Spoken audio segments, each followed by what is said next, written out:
Основний концепт програмок Дзецинського тижня заснований на концепту правog Dzecka z konvekcije правog Dzecka Zjedinjenih nacijoh, ktorá prinješena 1989 roku, a rok stupela na moc, ta še z njima promovuje dzecinski prava u rižnih aspektoh.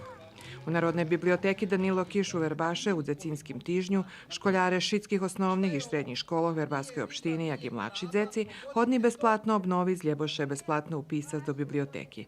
Na plošči Nikoli Pašića biblioteka organizovala i druženje peršoklasnikoh s poetom Todetom Nikoličom i kant autorom Branimirom Rosičom. Cilj toho stretnuca bol, že by še prezbavisko dzeci uvedli do šveta knjiškog, poeziji i krasnog slova. Deca su dobila po jednu lepu knjigu za polazak u školu i dobili... Dzeci dostali krasnu knjižku i dostali členski karti, že bi prišli do biblioteki prenest skrite blaho i šitski znanja toho šveta. Nješka u školoh u predškolskej ustanovio trimani sportski dzenj. Na jutre bude dzenj ekologiji, kad každa škola u opštini Verbas posadzi drevko.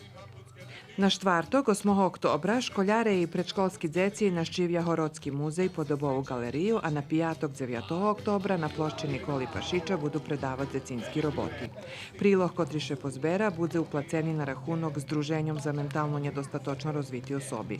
Na sobotu predstavitelje lokalnej samoupravi naščivja Združenje Hiška, humanitarnu organizaciju Caritas i Združenje Multiart.